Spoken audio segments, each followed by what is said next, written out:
I want to tell you my story. When I was 19 years old, I was diagnosed with an incurable progressive illness called psoriatic arthropathy. It's a disease that belongs to the arthritis family, specifically psoriatic arthritis, and it affects 7% of people who have psoriatic arthritis. And that affects about 10 to 15% of people in the population who have psoriasis, and that affects 2% of the population. So needless to say, the variety that I got was extremely rare.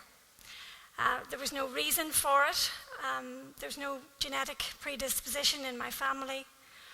And it just got landed on me, and I did what normally happens to people when they're diagnosed with a serious illness, is I embarked on the journey of endless tests, hospital visits, and the only option for me, because they told me I would be in a wheelchair at the age of 30 because the disease was so progressive, was to undertake a very severe drug regime. So I did, and as time went on, the drugs did not work and the disease progressed. So I lived life really in constant pain. And I kind of was a passive participant in my illness. A turning point for me came about 5 or 6 years into the disease being part of my life when I was sitting in my rheumatologist's office in Antrim Area Hospital. And she asked me, when would it be convenient for me to be booked in for my biopsy? And up until that point, I've been going to doctors for about 4 years at this stage, and I hadn't really listened that much to what they were saying. You go in, you get 10 minutes, they give you a new drug, and you go out again, and that was the pattern. But whenever I heard the word biopsy, I sat up and listened, because I'd never applied such a word to what was wrong with me. Yes, I had this disease, I was going to be in a wheelchair, I was getting more and more immobile, but it wasn't going to kill me.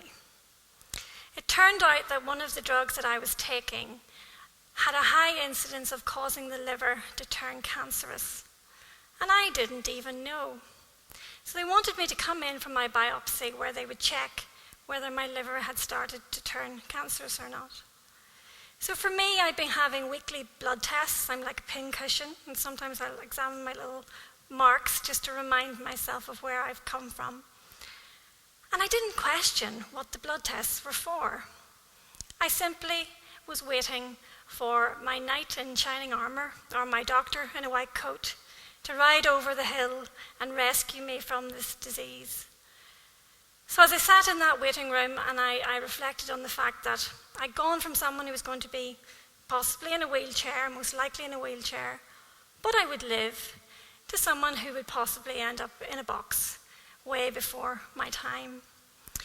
So right in that doctor's room, I realized two things.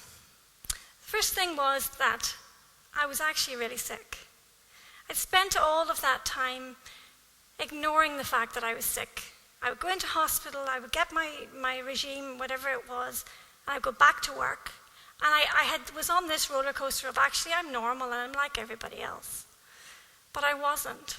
I was actually very ill. And that moment of acceptance led to the next conclusion, which was that the only way I was going to get better was if I started to help myself. So I started to take responsibility. And this word responsibility, sometimes people don't like it because it sounds as if you're going to blame yourself for something. But actually all it really means is that I for me, became able to respond to what was happening. So rather than being a passive participant, I became more proactive. I decided to find out more about my disease. I researched the drugs that I was taking. I started to explore the connection between the mind and the body and discovered that they actually aren't two separate things, despite the fact that that mind-body connection is so often ignored when you're exploring the difference between health and illness. And when I reached that conclusion of having to take responsibility. The other thing I found was I accepted finally that the cavalry wasn't coming. There was no one going to ride over no hill and rescue me from my disease. And I really did only have myself. And the doctors did their best. They were shooting in the dark, trying this and trying that, and it really wasn't working. So I learned about meditation.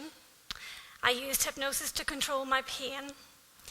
I started to really explore what was at the heart of my illness. And I dealt with a lot of emotional stuff that had been there from childhood.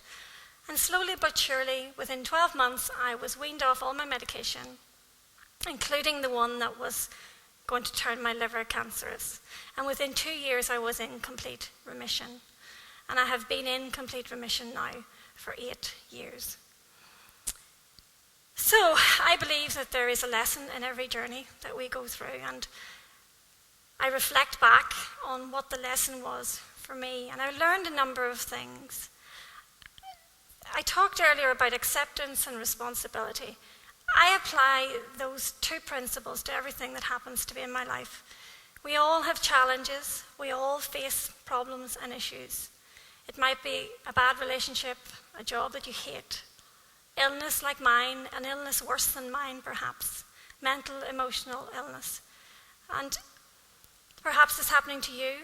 Maybe it's happening to the person that's sitting beside you here today. So by accepting where you are and not living in the victim place when you do that, because I have a great friend, Eve, and she was mentioned earlier, but she talks about the pity parlour and how we all like to sit in the pity parlour. But it's how long are you going to sit in it before you get up and you move to the next stage, which is about finding your solution. For me, my solution, I don't know what it was. People always ask me, and Carol mentioned earlier, the unremarkable miracle, and why the unremarkable miracle? The reason it's unremarkable is because we all have this power within us to make the changes that will help us through any challenge. And if you move through those three places, the acceptance, the taking responsibility, and finding the solution for you. Because the solution for me, I used all sorts of alternative therapies. I used power of the mind therapy, I used energy healing, I used anything I could think of that would get me from where I was to where I am now. I don't know what the tipping point was. I mean, for me, the main thing was the attitude change, the fact that my mindset moved from being ill and the focus being on the illness to being well and the focus being on the wellness. And bit by bit, the wellness came, and it has stayed. And I have faced other challenges, yes I have, but not in relation to my health.